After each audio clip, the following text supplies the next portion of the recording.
Okay, welcome to lecture 2. We are going to talk about conditional statements. So last time we just talked about statements, and those are things that can be true or false, but not both. They're just one or the other. And today we're going to focus and just look at only something called conditional statements. Okay, so the idea is this. Oops, I guess I'll use blue. Okay, so from two sentences, not necessarily statements, we can form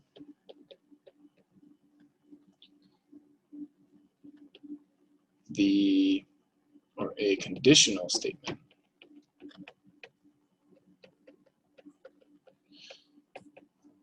And here's how we do it. A conditional statement is where you take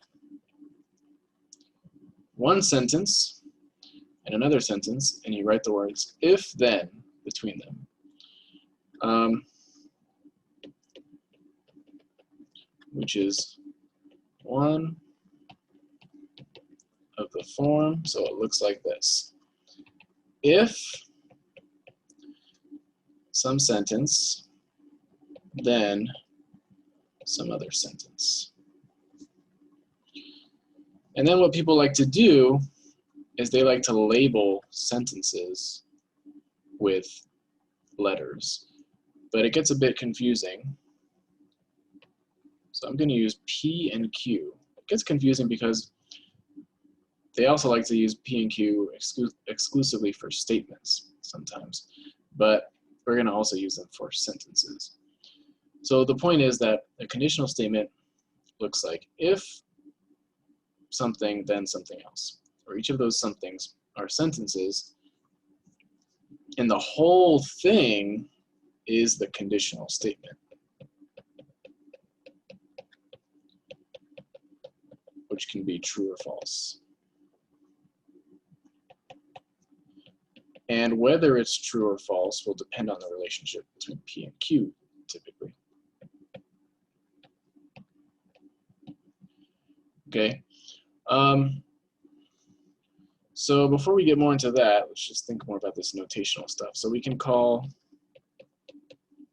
statements letters like this. You can say like P is the statement, it rained in LA on August 2nd. And then you can refer to the statement it rained in LA on August 2nd using the letter P from then on.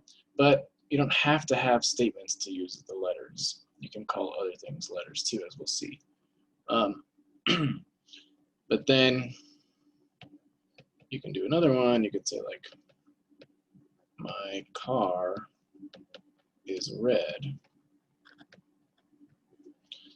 And then you can say, if P, then Q, to mean if it rained in LA on August 2nd, then my car is red. But that way you don't have to write it out loud again. And then the point is to think about this as its own statement.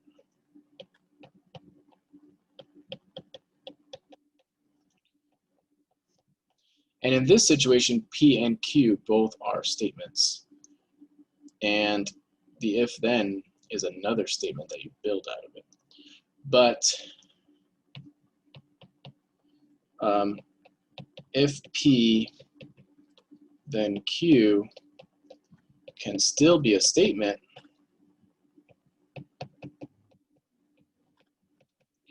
without P and Q actually being statements.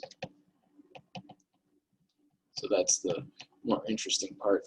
It's much more interesting to think about this situation, especially in mathematics. So that's mainly what we'll be dealing with. So people also write this in different ways. So if P, then Q, it's the same as, some people write P implies Q, or Q if P, anything that sort of sounds like Q is happening as a result of P. That's somebody trying to get across the same idea. They might say it slightly differently, but you'll usually be able to recognize that it's an if-then statement. And so because of this phrase here, people also call this an implication instead of a conditional. Implication. Oops, that's too many eyes. No, that's not enough eyes. Implication. Okay.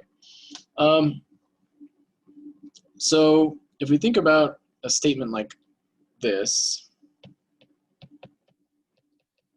an if-then statement, if P then Q, what we want to do is we want to think about, when is this true? Well, just sort of speaking freely here, it seems like it should be true if whenever P is true, Q happens as a result.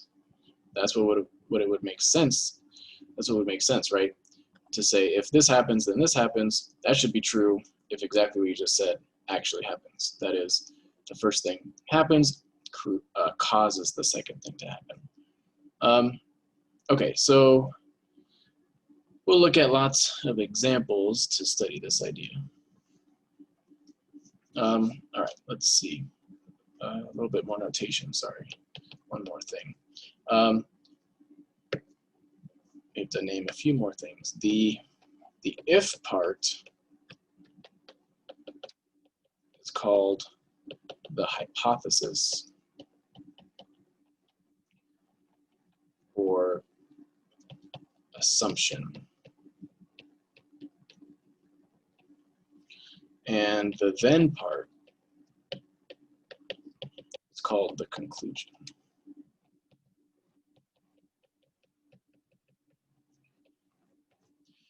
Okay, so let's study some mathy examples of if-then statements. The English examples will get you into a lot of trouble, just because English is confusing.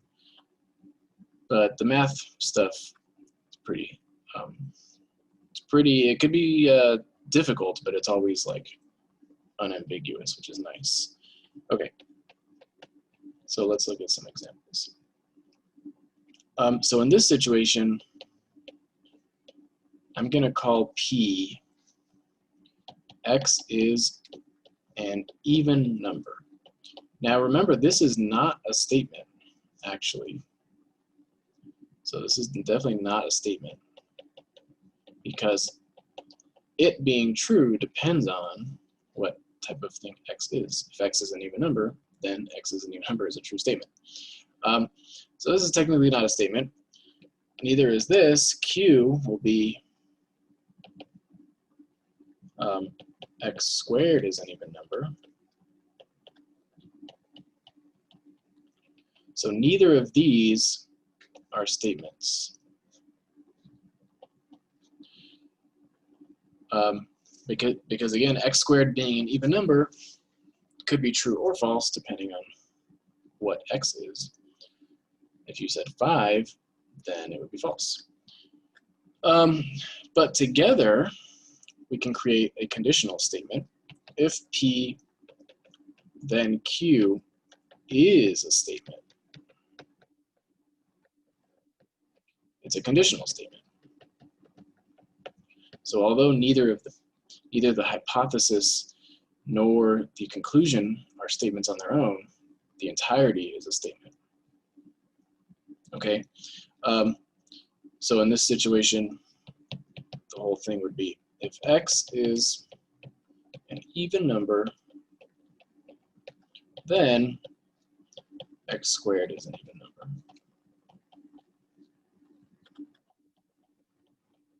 And This would be the hypothesis, and this would be the conclusion. So then let's think about the truth value of the entirety of if P then Q. That is, let's think about whether it's true or false. Well, let's just read the whole thing as one big statement, because that's what it is. If x is an even number, then x squared is an even number.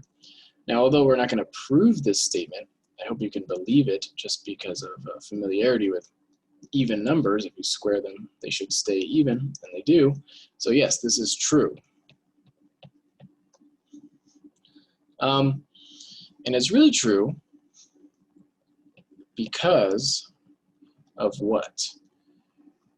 It's really true because although x is an even number is not a statement that is true or false, it is something that can be true or false depending on x.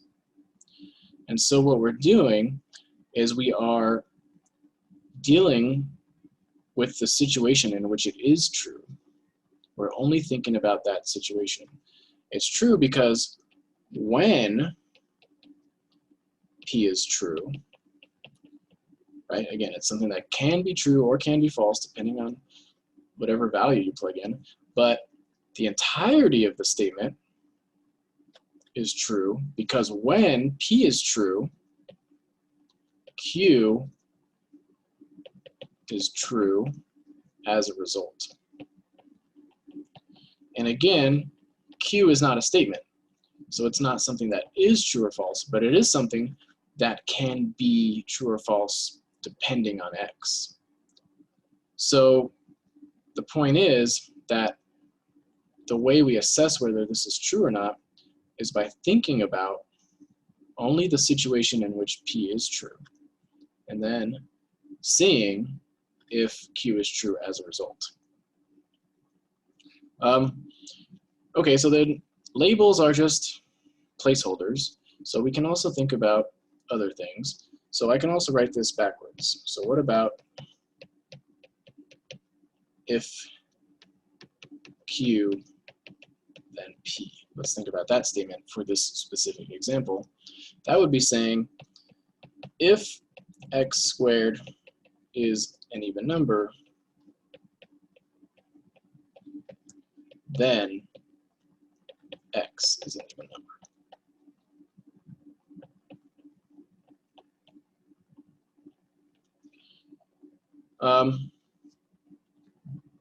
So again, to assess whether this is true or not, what we're thinking about is only the situations where this if part is true. So now this is the hypothesis. This is the conclusion. And what this is saying is if x squared happens to be an even number, then x is an even number. Is that true or false? This is false.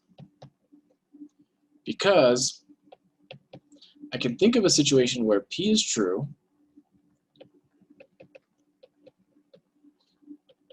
I can make x squared be 14. But then, sorry, this is Q now, but instead of saying Q, I should really just say the hypothesis. It's really because the hypothesis is true, but the conclusion does not follow from it, because in this situation, x would be the square root of 14, which is not an even number. So the conclusion does not hold as a result. X equals square root of 14 is in fact not even.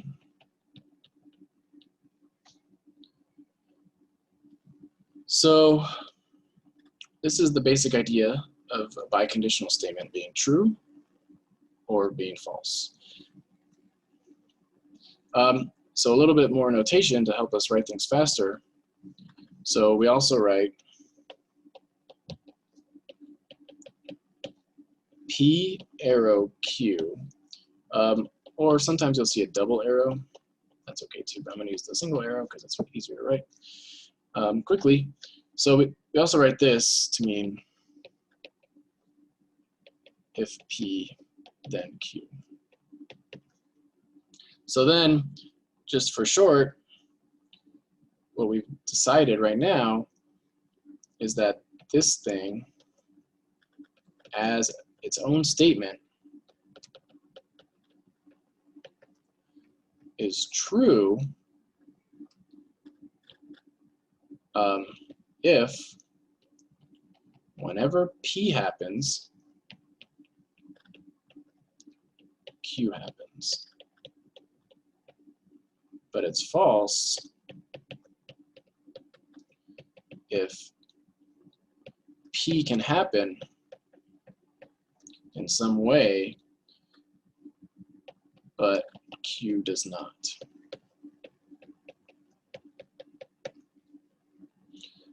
Okay, so let's think about just a couple more little examples. Here's an example. If I have a function that is defined to be 3x plus 2, then f of 2 is 7. So is this true or false? This is false because if that is my function, f of 2 will not be 7, it will be 8. So it's really because assuming f of x equals 3x plus 2 is true, the conclusion is false. In fact, f of 2 should be 8. So it definitely does not equal 7. So in this situation, if I label them P arrow Q, I would say that the whole thing is false. The entirety of the statement is false. And then I can think of it backwards if I want. So if f of 2 equals 7, then f of x equals 3x plus 2. This guy's also false because there can be lots of functions that when you plug in 2, you get 7. So just because f of 2 equals 7 doesn't mean that this is the function it has to be.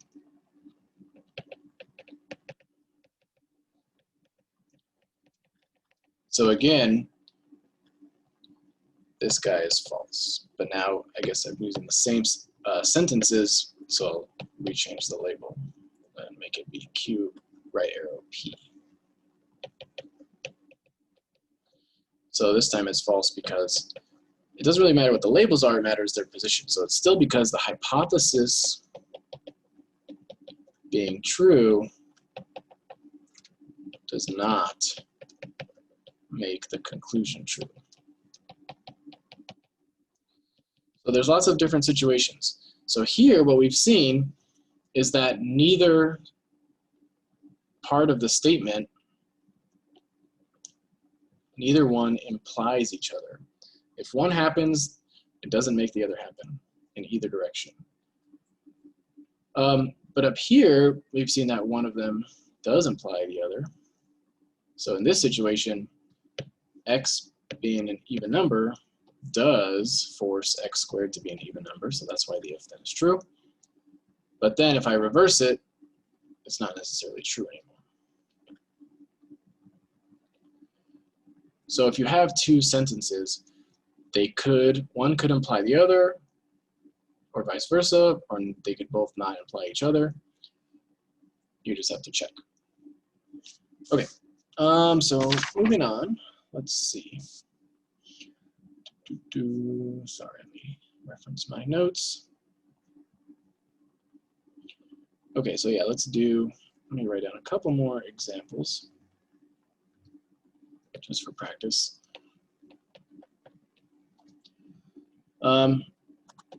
If x and y are even numbers,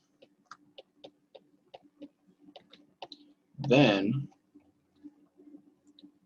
x plus y is an even number. This guy is true, and what I really want to do is think about it in terms of hypothesis. When the hypothesis is true, the conclusion follows. Yes, if I have two even numbers and I add them together, they will always be even.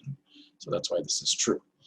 So it's true because, and I will label it again, I'll call this P and this Q. So again, neither P nor Q are actually statements on their own, but we still label them the same way as we label statements, at least until we learn some better notation. Okay, so it's true because Q is true when P is true. That's another way to think about it.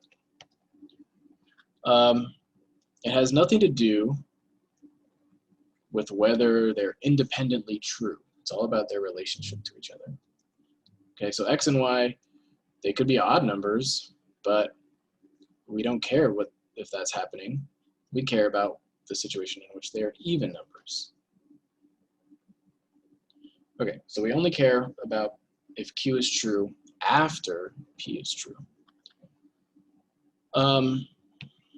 So that's why this next one is going to be false if X and Y are even numbers. Then X plus Y is an odd number.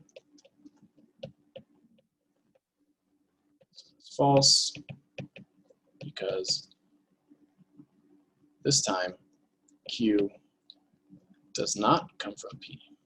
Q is false when P is true. So there's lots more examples to think about like this, but now I want to think about the weirder examples that can happen. So let's start to sort of summarize what's going on. So in general, these are some things we've sort of figured out. If P then Q is true, when what happens?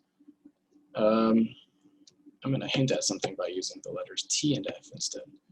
Okay, so if P then Q is true, when P is true and Q is true as a result. But it's false when P does happen, but then Q does not happen. Okay, so that's like this example that we just did up here. Which apparently I can't scroll up anymore, so it's gone. Okay, there we go. So that's why this one's false. It's because X plus Y being an odd number does not occur when X and Y are even numbers. So in the situation where you assume the hypothesis is true,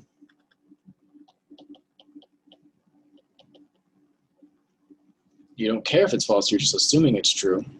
So in that situation, the result is that the conclusion will be false. You don't care if it's false when X and Y are odd numbers or something else. You only care about what happens when X and Y are even numbers because that's what's written in the statement.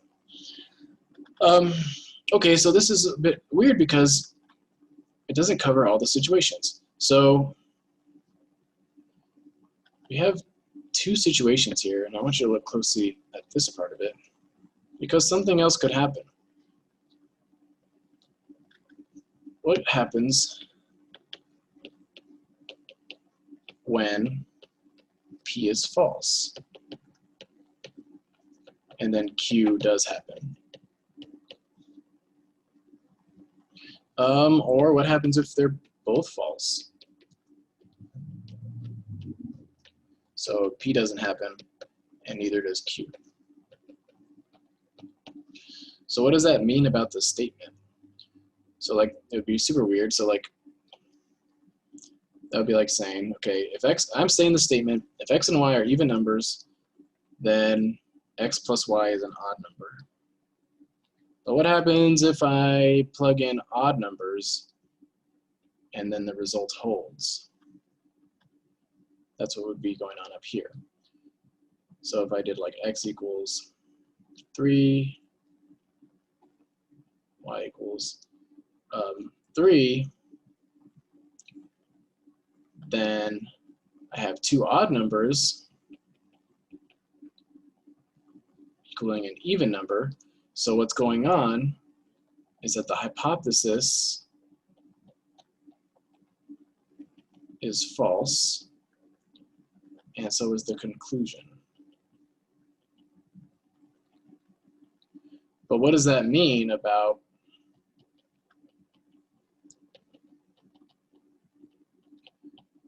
the implication, about, in this case, I guess Q was first? Well, it doesn't mean anything. It doesn't tell you any information about the implication you're actually talking about if you plug in the wrong stuff. If I make a claim that whenever I add two even numbers together, the result is even, but then I decide to add two odd numbers together and it turns out to be odd or even, well, then I didn't say anything. Nothing happened. I didn't say anything about the statement I was actually looking at. So the weird part is that these are both true. And this situation is actually easier to see with examples in English than in math, I think. At least for now. Once you get more used to it, the math is easier. Okay, so the basic reasoning is because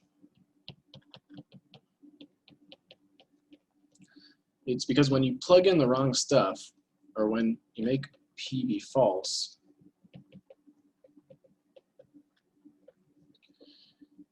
the idea is that the implication, the if P then Q statement, is not false, and so we think of that as true. You're just not lying. You might be saying something ridiculous, but you're not lying. That's the idea. So let me give you an example in English to make it a little bit more clear. If I played in a World Cup, then I've won it. So it's a bit of a weird sentence. So let me say it a little bit differently.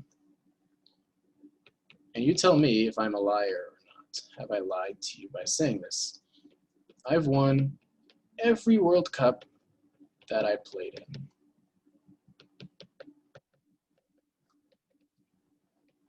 Exclamation points because it's so crazy. So is this true? Have I won every World Cup that I played in? The point is, it's not wrong. If I tell you that, I'm not lying. Why am I not lying? Well, because guess what? I haven't played in any World Cups. So yes, I have won all 0 World Cups that I've played in. So I'm not technically wrong, or I'm not technically lying.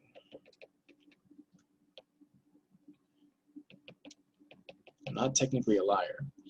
And that's the basic premise for why, if the hypothesis is false, then the whole if-then statement is true, because you're creating a scenario where the if part doesn't actually happen. And so you can say things like, yep, I've won every NBA final that I've played in, aka if I played in an NBA final, then I must have won it, because yes, I have won none of them that I played in. So although P is false, the entire thing is true, and this is regardless of Q. It doesn't even matter what the second statement is. So I could say, like, if I played in a World Cup, then I won the lottery. And that would also be true because I never played in a World Cup. So the if-then statement is automatically true. This is has a special name. It's called being vacuously true because it's sort of meaningless. You're not gaining information if I tell you this. You haven't learned any facts about me. What you've learned is that I like to sneakily tell the truth to make myself sound better or something. But you haven't actually learned anything that I've done because, yes, I have won all the World Cups I've played in, but since I've never played in any World Cups, then that doesn't mean anything. It's just true. So a more mathy example, perhaps, is something like this. So any number x that's both even and odd is divisible by, I don't know, 5. Well, you can think of this as an if-then, where if you have this weird, impossible number that's both even and odd, it's divisible by 5. But that's only true because no such number exists. So yes, every single number that is both even and odd is also divisible by 5. All none of them, all none of those do that. Just another way to think of these sentences.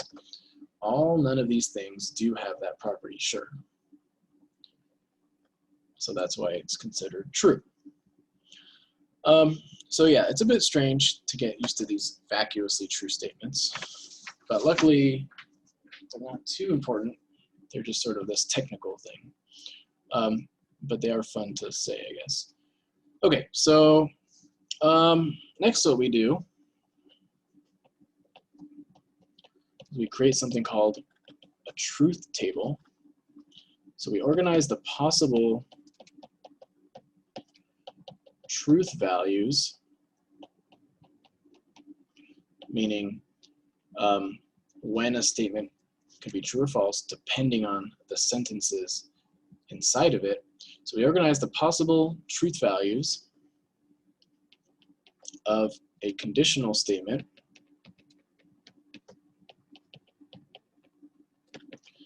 which we write as if then, or if P then Q, or if you want P arrow Q, P implies Q, however you want to say it.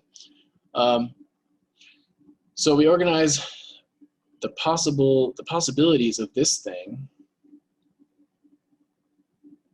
in a truth table.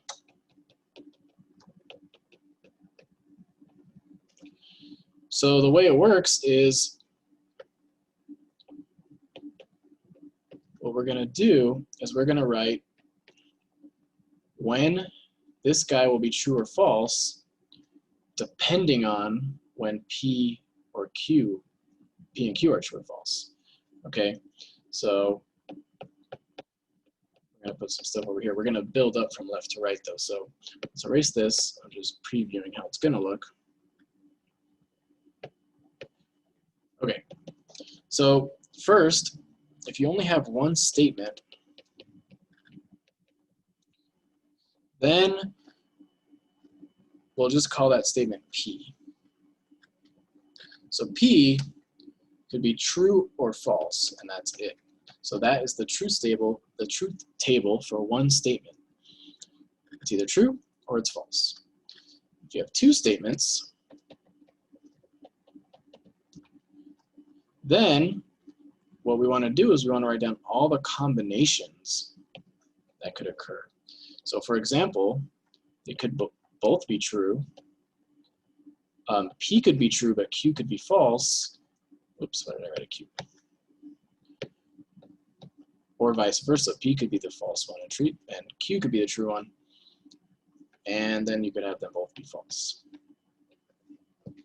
Okay, so these are all the things that can happen. And then it gets really big. So if you do 3 statements, you can work it out on your own. I'm not going to do it, but I guess I need a 3rd letter, so we'll call it R. Then it gets more and more. So you can have all 3 be true, only the first 2 are true, and so on like that. There'll actually be 8 possibilities if you work it out. We're not going to need that. That's the idea. It's just 2 to the 3rd power, if you want to think about it like that. But that's for a combinatorics class, so we're not going to worry. Okay, so instead, so then the truth table for if P then Q is this thing.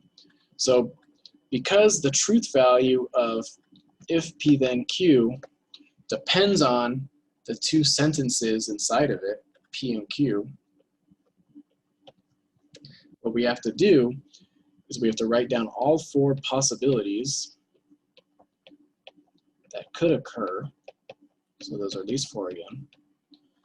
And then we say whether the implication is true in that situation or false in that situation.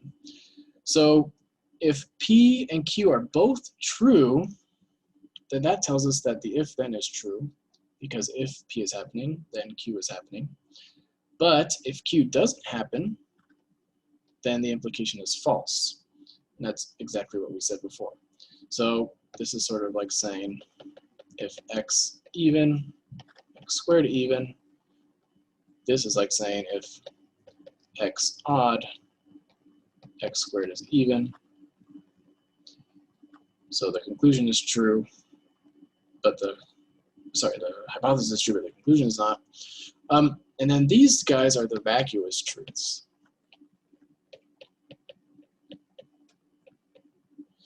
So it's only true because the hypothesis is true.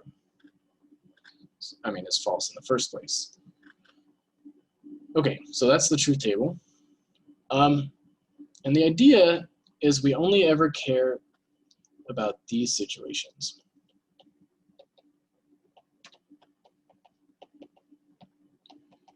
So why is that? Why do we only care about these situations? And I mean, what I mean is you only care about those situations when assessing a specific if P then Q. So here's why. If I want to know if an if then is true or not, in general, then I only care about what happens in the situation in which P is true. I don't have to worry about what happens when P is false, because the implication will automatically be true. So if I say something like, if x even, x squared is even, then I only care about the situation in which this is actually happening. So what we're doing is we're going to always be assuming it's true. And then what I care about is whether or not this is true or false as a result. And that'll tell me whether I'm in this situation or this situation. And that'll tell me if the implication is true or false. That's when we say whether this thing is true or false. Yes, it's true if the hypothesis is true or is false automatically, but because it tells us no information, we don't really care about this situation. We only care about situations like this. Okay. So let me just summarize that more nicely over here. If x is even, then x squared is even. This guy is true, and we don't care about what happens when the hypothesis is false, aka when x is odd. We don't care about that. So this is for next time to prove it, to prove the whole statement.